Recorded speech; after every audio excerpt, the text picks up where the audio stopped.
Hello student, मैं आपका स्वरूपल एक बार फिर से आपके सामने उपस्थित हूँ उसी सीरीज को लेकर के। तो आप जानते हैं कि पिछली सीरीज में हम अभी तक डिटरमिनर्स के बारे में चर्चा कर रहे थे।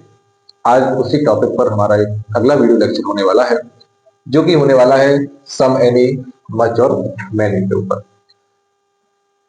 जैसा कि आप जानते हैं कि कुछ ही दिनों के बाद हमारे एमपी बोर्ड के हाई स्कूल और हायर सेकेंडरी के एनुअल एग्जाम आने वाले हैं। तो मैं आपको बता देना चाहता हूं कि सेक्शन सी के अंतर्गत जो फिल इन दी ब्लैंक्स वाला क्वेश्चन होता है, उसमें इस टॉपिक से 100% एक या दो नंबर के क्वेश्चन पूछे जाते हैं। तो मैं आपको एज्योर कर देना चाहता हूं कि आज का वीडियो लेक्चर देखने के बाद आप वो दो नंबर यहां से मिस कभी नहीं करेंगे। और रही बात आगे कॉम्पिटिटिव एग्जाम की, तो वहां पर ये टॉपिक 4 या 5 नंबर का भी हो जाता है। तो मैं आपसे गुजारिश करता हूं कि आप इस लेक्चर को अंत तक देखेंगे और आज के बाद आपको सम, एनी, मच, मैनी के यूज में किसी भी प्रकार का कोई कंफ्यूजन होने वाला नहीं है। तो चलिए शुरू करते हैं आज का नया लेक्चर, एक वही छोटी सी गुजारिश के साथ। यदि आपको हमारा वीडियो अच्छा लगता है, पसंद आता है, आपको हेल्पफुल लगता है, तो कृपया इसे ज्यादा से ज्यादा लोगों तक शेयर करें, हमारे चैनल को सब्सक्राइब करें। ठीक है। तो जैसा कि आप सामने देख रहे हैं सम और एनी, सबसे पहले अगर हम सम का जो शाब्दिक अर्थ है वो निकालें तो सम का अर्थ होता है कुछ। सम का जो शाब्दिक अर्थ होता है कुछ, एनी का शाब्दिक अर्थ होता है कोई। सबसे पहले हम इन पर ही चर्चा करने वाले हैं। सम और एनी का यूज करते समय हमें एक दो बेसिक चीजों को ध्यान में रखना होता है कि सम का यूज और एनी का यूज काउंटेबल नाउन के साथ भी किया जाता है और अनकाउंटेबल नाउन के साथ भी किया जाता है। इस बेसिक चीज को सबसे पहले हम ध्यान में रखने वाले हैं। काउंटेबल नाउन के साथ भी हम सम का यूज करते हैं और अनकाउंटेबल नाउन के साथ भी सम का यूज करते हैं और एनी का यूज करते हैं। दूसरी बात हमें यहां पर ध्यान रखना यह है कि इनका यूज, सम का यूज हमेशा प्लूरल नाउन्स के साथ किया जाता है। नाउन्स कैसा होना चाहिए? प्लूरल होना चाहिए, बहुवचन में होना चाहिए। सिंगुलर नाउन के साथ हम सम का यूज कभी नहीं करते हैं। ठीक है ना। अब अगला प्रश्न उठता है कि हम कहां पर सम लगाएं और कहां पर एनी लगाएं। सम का यूज हमेशा साधारण वाक्य,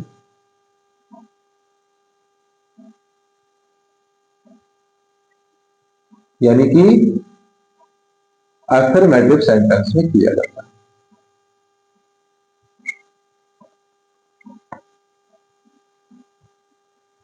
अफर्मेटिव सेंटेंस में किया जाता है। और एनी का यूज हमेशा नेगेटिव या फिर इंटेरोगेटिव, यानी प्रश्नवाचक या फिर नकारात्मक वाक्यों के साथ किया जाता है। सम और एनी का यूज करते समय हमें बस इन दो बातों को ध्यान में रखना है कि हमारा जो नाउन है काउंटेबल है या अनकाउंटेबल है, और हमारा जो सेंटेंस है वो अफर्मेटिव है, इंटेरोगेटिव है या फिर नेगेटिव है। अगर हम इन दो बेसिक चीजों को ध्यान में रखते हैं तो हमारी गलती होने की गुंजाइश बिल्कुल भी नहीं होती। तरीका इसका दूसरा भी होता है कि अगर हम सेंटेंस का जो हिंदी अर्थ है उसका जो सेंस है अगर वो निकाल पाते हैं तो भी गलती नहीं होती है। अगर आप थोड़ी सी इंग्लिश आपकी वीक है, आप पूरा सेंस नहीं निकाल पाते हैं, तो आप बस दो बातों को, बेसिक चीजों को ध्यान में रखिए कि सेंटेंस हमारा अफर्मेटिव, नेगेटिव, इंटेरोगेटिव है, या हमारा जो नाउन है जिसके साथ हम डिटरमिनर्स का यूज कर रहे हैं वो काउंटेबल है या फिर अनकाउंटेबल है। ठीक है। यहां पर सम के कॉन्टेक्स्ट में मैं आपको एक बात और बता देना चाहता हूं। कई बार टीचर लोग क्या करते हैं, इस चीज को थोड़ा सा बहुत ज्यादा कॉम्प्लिकेटेड कर देते हैं। सम को अ फ्यू के साथ भी जोड़ करके बता देते हैं। ठीक है। क्योंकि अ फ्यू का अर्थ होता है कि संख्या में कुछ, यानी जब कोई चीज प्लस में होती है, उसकी कोई क्वांटिटी होती है जिससे हम काउंट कर सकते हैं, लेकिन क्वांटिटी ज्यादा नहीं होना चाहिए, ठीक है ना, और कम भी नहीं होना चाहिए, तो ऐसे परफेक्ट में हम आर क्यू का यूज करते हैं और वहां पर हम सम का यूज भी कर देते हैं। तो ऐसी कंडीशन में जब भी सम का यूज होता है हमेशा काउंटेबल नाउन के रूप में इसका यूज किया जाता है। लेकिन जिस उद्देश्य से हम अभी इसको पढ़ रहे हैं एग्जाम की दृष्टि से, वहां पर जब भी आपके सामने सम और एनी का सेंटेंस आएगा तो आपको हमेशा ऑप्शन में सम या फिर एनी ही दिखेगा, आपको वहां पर ऑप्शन में आपको कभी नहीं मिलेगा। तो आप सम और एनी का यूज इसी तरीके से पढ़ेंगे कि सेंटेंस इंटेरोगेटिव है, नेगेटिव है या फिर अफर्मेटिव है, ठीक है ना। जैसे आपको कुछ एग्जाम्पल के माध्यम से बताने का प्रयास करूंगा, उदाहरण के द्वारा कोई भी चीज बहुत जल्दी समझ में आ जाती है। मैंने यहां पर कुछ सेंटेंस आपको ऑलरेडी लिख के रखे हैं। I have some books in my bag, I have some books in my bag. यहां पर देखें आप, सम किसके पहले लगा है, बुक्स के पहले लगा है, और बुक्स कैसा नाउन है, बुक्स एक काउंटेबल नाउन है। और सेंटेंस हमारा कैसा है, अफर्मेटिव सेंटेंस है, क्योंकि इसमें कहीं पर भी क्वेश्चन वर्ड नहीं है, कहीं पर भी नॉट नहीं है। एक बात और मैं आपको बता देना चाहता हूं, नॉट से ही सेंटेंस नेगेटिव नहीं होता है। अगर सेंटेंस में नॉट का यूज किया गया है, नो का यूज किया गया है, नाइदर का यूज किया गया है या फिर नेवर का यूज किया गया है, तो भी सेंटेंस कैसा माना जाता है, नेगेटिव ही माना जाता है, क्योंकि ये सभी वर्ड जो होते हैं, सभी वर्ड जो होते हैं वो कैसे होते हैं, नेगेटिव वर्ड होते हैं, ठीक है। तो I have some books in my bag, sentence affirmative था, नाउन आपका कैसा था, काउंटेबल था, तो हमने यहाँ पर काय का यूज किया, सम का यूज किया। I have some books in my bag. I want some milk, I want some milk, तो आप ये भी कह सकते हैं कि यहाँ पर मिल्क क्या है, अनकाउंटेबल नाउन है, लेकिन इसके साथ भी हमने सम का यूज किया है। He gave me Khalistan money, ठीक है, he gave me Khalistan money. यहाँ पर जो आपके ऑप्शन होंगे फिल इन द ब्लैंक्स में वो होंगे सम और एनी। तो आप यहाँ पर क्या फिल करेंगे, हम सबसे पहले देखेंगे क्या कि हमारा सेंटेंस कैसा है, अफर्मेटिव, ठीक है ना। हमारा जो नाउन है वो कैसा है, काउंटेबल है कि अनकाउंटेबल। तो मनी और टाइम, ये दो सेंटेंस मैंने आपको यहाँ पर इसीलिए दिए। इन दो वर्ड में बहुत ज्यादा कंफ्यूजन होता है कि मनी और टाइम, ये दोनों हमें ऐसे लगते हैं जैसे काउंटेबल नाउन है, क्योंकि समय को भी हम गिनते हैं और पैसों को भी हम गिनते हैं। तो ये दोनों नाउन हमें प्रथम दृष्टया पहली बार देखने में ऐसे लगते हैं क्या है, काउंटेबल नाउन है। लेकिन आज के बाद आप इस बात को दिमाग से बिल्कुल निकाल दीजिए कि मनी कैसा है, मनी अनकाउंटेबल नाउन है और टाइम आपका अनकाउंटेबल नाउन है, ठीक है ना। क्यों, क्योंकि हम यहाँ पर मनी की बात कर रहे हैं ना कि रुपी की। अगर यहां पर लिखा होता रुपीज, तो रुपीज कैसे हैं, काउंटेबल है। यहां पर रुपीज ना होकर क्या है, मनी है, मनी यानी धन संपत्ति, तो ये हमेशा अनकाउंटेबल माना जाता है। He gave me some money, उसने मुझे कुछ धन दिया, ठीक है ना। सेंटेंस अफर्मेटिव है तो सम आएगा।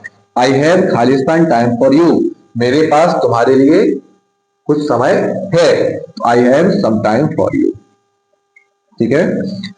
तो यहां से मैंने आपको जो दो बातें क्लियर करके बताई थी ऊपर कि हमें क्या ध्यान रखना है कि सेंटेंस हमारा अफर्मेटिव होना चाहिए, तो हमारे सभी सेंटेंस कहते हैं अफर्मेटिव है। और दोनों जगह इसका यूज होता है, काउंटेबल नाउन में भी यूज होता है और अनकाउंटेबल नाउन में भी इसका यूज किया जाता है। तो हम देखें टाइम और मनी अनकाउंटेबल नाउन है, मिल्क अनकाउंटेबल नाउन है, इसके साथ भी हमने सम का यूज किया, और बुक्स काउंटेबल नाउन है तो इसके साथ भी हमने सम का यूज किया। तो चलिए अब आगे चलते हैं, एनी का प्रयोग समझते हैं। एनी का अर्थ होता है कोई, तो बेसिकली तो इसका यूज हम काय के लिए करते हैं, काउंटेबल नाउन में करते हैं। लेकिन अगर सेंटेंस हमारा इंटेरोगेटिव है, नेगेटिव है, तो वहां पर हम अनकाउंटेबल नाउन के साथ भी एनी का प्रयोग करते हैं। एक बात और, जब भी हम एनी का यूज करते हैं तो सेंटेंस में हम किसी चीज की क्वांटिटी, किसी चीज की संख्या, किसी चीज के परिमाण को क्या करने का प्रयास करते हैं, जानने का प्रयास करते हैं। और जब सम का यूज हम करते हैं तो वहां पर हम किसी चीज की, किसी वस्तु की क्वांटिटी, उसकी नंबर, उसके परिमाण को बताने का प्रयास करते हैं, ठीक है ना। For example, is there any girl in the class, यहां पर क्वेश्चन मार्क होना चाहिए। Is there any girl in the class, ये सेंटेंस जब पेपर में आता तो यहां पर एनी की जगह पे क्या होता, ब्लैंक होता। तो हम कैसे समझेंगे पेपर में कि सेंटेंस हमारा इंटेरोगेटिव या नेगेटिव है, तो जब हमारा सेंटेंस इंटेरोगेटिव होगा तो इंटेरोगेटिव सेंटेंस को समझने के दो तरीके होते हैं। पहला तरीका तो बिल्कुल स्पष्ट है कि सेंटेंस में जो क्वेश्चन मार्क लगा होता है वो सेंटेंस के लास्ट में जरूर लगा होता है। दूसरा तरीका समझने का ये है कि जो हेल्पिंग वर्ब होती है, हमारी जो सहायक क्रिया होती है, वो सेंटेंस में सबसे पहले यूज की जाती है। तो इस पहले है और क्वेश्चन मार्क बाद में है, यानी कि हमारा सेंटेंस कैसा है, इंटेरोगेटिव सेंटेंस है, प्रश्नवाचक वाक्य है। तो सर आपने बताया था, तो प्रश्नवाचक वाक्य में ऑप्शन में अगर सम या एनी है तो हमेशा एनी ही आता है। There is not any girl in the class, यहां पर भी ऑप्शन हमें क्या मिलता, सम और एनी। ठीक है, क्योंकि सम के साथ हमेशा एनी ही आता है। There is not any girl in the class, तो यहां पर एनी की जगह पे ब्लैंक होता और सेंटेंस में नॉट लगा है, यानी कि सेंटेंस नेगेटिव है। तो ऐसी कंडीशन में क्या आएगा ऑप्शन, एनी फिल करेंगे। There is not any girl in the class, यानी क्लास में कोई भी लड़की नहीं है या क्लास में लड़कियां नहीं है। विल यू टेक खालिस्तान मिल्क, विल यू टेक खालिस्तान मिल्क, तो हम देखें सेंटेंस में क्वेश्चन मार्क लगा हुआ है और हेल्पिंग वर्ब पहले लगी हुई है, यानी कि सेंटेंस हमारा कैसा है, इंटेरोगेटिव होने वाला है। और इंटेरोगेटिव में क्या लगेगा, एनी का यूज करेंगे। Will you take any milk, क्या आप दूध लेंगे। Next, do you want Khalistan flower, some या एनी। तो यहां पर फिर से हम देखते हैं कि सेंटेंस में क्वेश्चन मार्क है, डू हेल्पिंग वर्ब है जो पहले लगी है, यानी कि ये सेंटेंस भी आपका कैसा है, इंटेरोगेटिव सेंटेंस है। और इसके साथ भी हम क्या का यूज करेंगे, एनी का यूज करेंगे। ठीक है ना दोस्तों। तो सम और एनी में कोई कंफ्यूजन होने वाली नहीं है। दो बातों का हमें ध्यान रखना है कि सेंटेंस साधारण है, ऑप्शन में सम या एनी है तो फिर क्या आएगा, सम आएगा। अगर ऑप्शन में सम एनी है और सेंटेंस आपका इंटेरोगेटिव है या नेगेटिव है तो आप क्या करेंगे, एनी को लगाएंगे। ये हमें ध्यान रखना है कि अगर सेंटेंस में नॉर है, नो है, नाइदर है, नेवर है तो सेंटेंस हमेशा कैसा माना जाता है, नेगेटिव माना जाता है। इसके अलावा दो वर्ड और हैं, हार्डली और स्केयरली। ठीक है, इनको भी आपको ध्यान में रखना है। ये दो जो वर्ड है, ये दो टर्म जो है, ये भी क्या होते हैं, नेगेटिव माने जाते हैं। एक सेंटेंस है आपका, इस सेंटेंस को आप बिल्कुल कॉपी में नोट डाउन कर लीजिए। ये पेपर बनाने वालों का बहुत ही चुनिंदा सेंटेंस है, कई बार 9th 10th 11th 12th के बोर्ड एग्जाम्स में कई बार रिपीट हो चुका है। He has hardly any money, he has hardly, option में यहां पर खालिस्तान की जगह आता है एनी मनी। हार्डली इस वर्ड भी कैसा है, एक नेगेटिव वर्ड है। इसका अर्थ होता है बा मुश्किल या बड़ी मुश्किल से, ठीक है ना, या फिर ना के बराबर। तो ये सेंटेंस भी आपका कैसा है, नेगेटिव है। देखने में नेगेटिव लगता नहीं है लेकिन नेगेटिव होता है। तो ऐसी कंडीशन में भी हम क्या लगाते हैं, एनी लगाते हैं। अब यहाँ पर एक छोटा सा लिखा हुआ है नो, बहुत छोटा सा यूज है, वहां पर जगह नहीं है। नो का यूज हम करते हैं नॉट एनी के रूप में, नॉट प्लस एनी यानी कोई नहीं। ठीक है ना, नो का यूज हम कहा करते हैं, नॉट एनी के सेंस में। For example, he has no sense, he has no sense, उसमें समझदारी नहीं है या उसमें बुद्धि नहीं है। There is no wind, there is no wind यानी there is not any wind, यानी कोई हवा नहीं है, कोई हवा नहीं चल रही है। देयर इज नो विंड यानी कि हवा नहीं है या हवा नहीं चल रही है। तो नॉट एनी के सेंस में हम क्या यूज करते हैं, नो का यूज करते हैं। चलिए आगे देखते हैं, मच और मैनी पर चर्चा करते हैं। मच, जैसा कि हम जानते हैं मच माने होता है अधिक और मैनी का अर्थ होता है कई। मच और मैनी में ऐसी कंफ्यूजन होने वाली नहीं है। साधारण बात, अफर्मेटिव सेंटेंस देखें, इंटेरोगेटिव देखें या फिर नेगेटिव सेंटेंस देखें, यहां पर हमें बस केवल बेसिक चीज को ध्यान रखना है कि मच का अर्थ होता है अधिक और इसका यूज हमेशा किया जाता है अनकाउंटेबल नाउन के साथ, अनकाउंटेबल नाउन के साथ। और मैनी का यूज करते हैं हम काउंटेबल नाउन के साथ। ठीक है, मैनी का होता है कई, यानी कि संख्या में एक से ज्यादा। ठीक है ना, तो ऐसे सेंस में, ज्यादा के सेंस में, प्लूरल नाउन के सेंस में जब भी हम यूज करेंगे काउंटेबल नाउन में तो मैनी का यूज करेंगे। और अनकाउंटेबल नाउन में क्या यूज करेंगे, मच का यूज करेंगे। सेंटेंस चाहे हमारा अफर्मेटिव हो या सेंटेंस नेगेटिव हो या सेंटेंस इंटेरोगेटिव हो। यदि ऑप्शन में हमें मच या मैनी दिया हुआ है, फॉर एग्जाम्पल यहाँ पर हम देखें तो ऑप्शन क्या होंगे, मच के साथ 99% क्या आता है, ये ऑप्शन में मैनी आता है। सम के साथ क्या आता है, एनी आता है। ठीक है ना, तो यहां पर आपको कंफ्यूज होने की बात नहीं है। फॉर एग्जाम्पल हम देखें तो देयर इज नॉट खालिस्तान मिल्क इन द ग्लास। यहां अगर आपका ऑप्शन होता तो क्या होता, मच या फिर मैनी होता। तो कहेंगे सर आपने सीधा बोला कि क्या लगाएंगे हम, खालिस्तान के जो वर्ड, हमारा जो वर्ड लिखा होगा उस पर फोकस करेंगे। यहाँ पर क्या है, मिल्क। मिल्क कैसा नाउन है, तो मिल्क आपका अनकाउंटेबल नाउन है। अनकाउंटेबल नाउन है तो अनकाउंटेबल के नाउन के साथ सर क्या लगता है, मच लगता है। तो अपन यहाँ पर मच लगा देंगे। There is not much milk in the glass, यानी बर्तन में ज्यादा दूध नहीं है। आई डोंट हैव खालिस्तान मनी। यहाँ पर मनी भी आपका कैसा है, अनकाउंटेबल नाउन है, तो यहाँ पर हम क्या लगाएंगे, मच का यूज करेंगे। ठीक है ना, तो सीधी सी बात है कि मच का यूज हम कहां पर करते हैं, अनकाउंटेबल नाउन के साथ करते हैं, और मैनी का यूज हम कहां पर करते हैं, काउंटेबल नाउन के साथ करते हैं। यहां पर देखते हैं, shopkeeper has Khalistan good things. Shopkeeper has Khalistan good things. अगर आप देखें गुड थिंग्स, चीजें कैसी हैं, बहुवचन में है।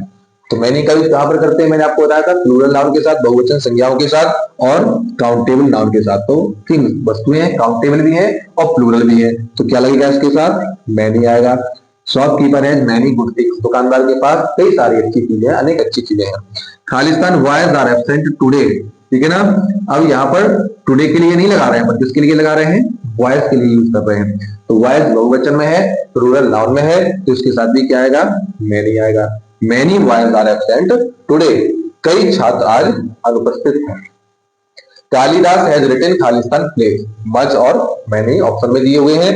तो फ्रेंड आप यहां पर ध्यान रखेंगे, मैं आपको कुछ ऐसे चुनिंदा सेंटेंस बताने का प्रयास भी करता रहूंगा साथ में, इस बात को भी आप विशेष कर ध्यान दें।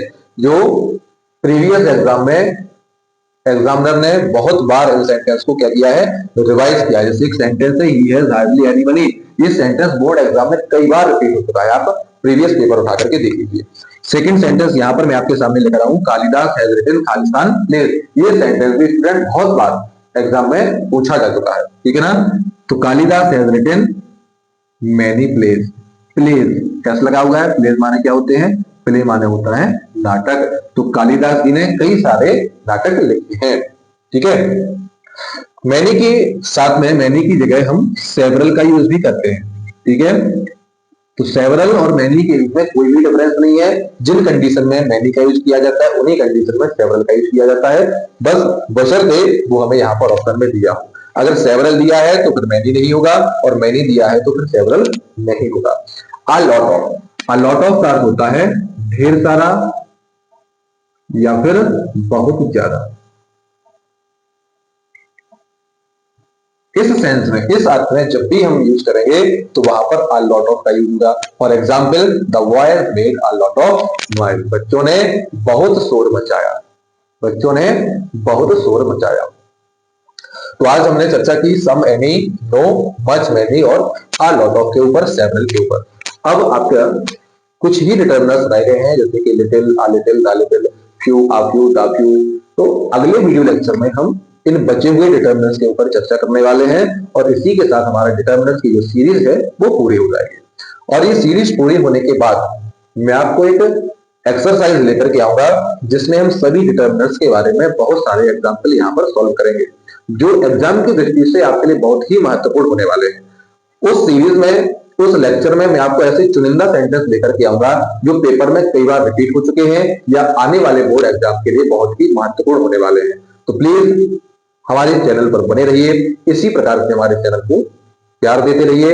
मैं आपको प्रॉमिस करता हूं कि आपकी आने वाली बोर्ड परीक्षा में ये सारे वीडियो लेक्चर आपके लिए बहुत ही फायदेमंद होने वाले हैं। और जैसा कि मेरे स्टूडेंट्स ने अभी कमेंट किया था कि सर प्रीपोजिशन के ऊपर कब तक वीडियो लेकर आने वाले हैं आप, तो इस टॉपिक के पूरा होने के बाद हमारा अगला टारगेट जो होने वाला है प्रीपोजिशन, उसके बाद हम आपको कंजक्शन के बारे में भी पढ़ाएंगे, और जो हमारे कॉम्प्लेक्स सेंटेंस वगैरह हैं, so that, too, neither, nor, either और एंड बट के द्वारा सेंटेंस को जोड़ने वाले सेंटेंस हैं, उस पर भी हम आपको लेक्चर प्रोवाइड कराएंगे। तो हमारे चैनल पर आप बने रहें।